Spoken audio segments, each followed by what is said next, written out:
Hi friends and students, welcome to my channel. இன்னைக்கு நம்ம பார்க்க போற topic name difference between book keeping and accounting. ஒரு பிஸ்னஸில் டெய்லி நடக்கிற எக்கனாமிக் ஆக்டிவிட்டீஸை அப்படியே ஃபினான்ஷியல் டிரான்சாக்ஷனாக கன்வெர்ட் பண்ணி அதை ரெக்கார்ட் பண்ணுறது தான் புக் கீப்பிங்.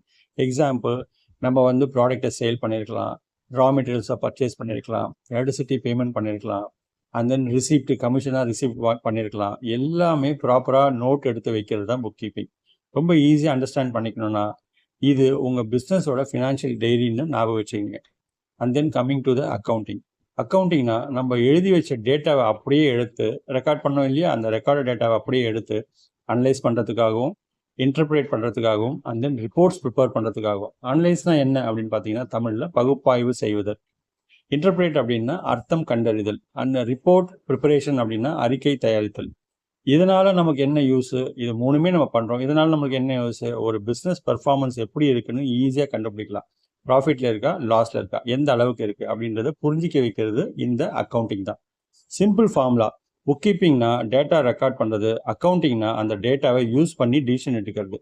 புக் கீப்பிங் இல்லைனா அக்கௌண்டிங் பேஸே இல்லை, அக்கௌண்டிங் இல்லைனா புக் கீப்பிங்க்கு மீனிங்கே இல்லை. ரெண்டு முக்கியம், but role is very different. இதே மாதிரி இன்னொரு டாபிக்கோட நெக்ஸ்ட் டைம் பார்ப்போம். Until then, stay tuned. Thank you.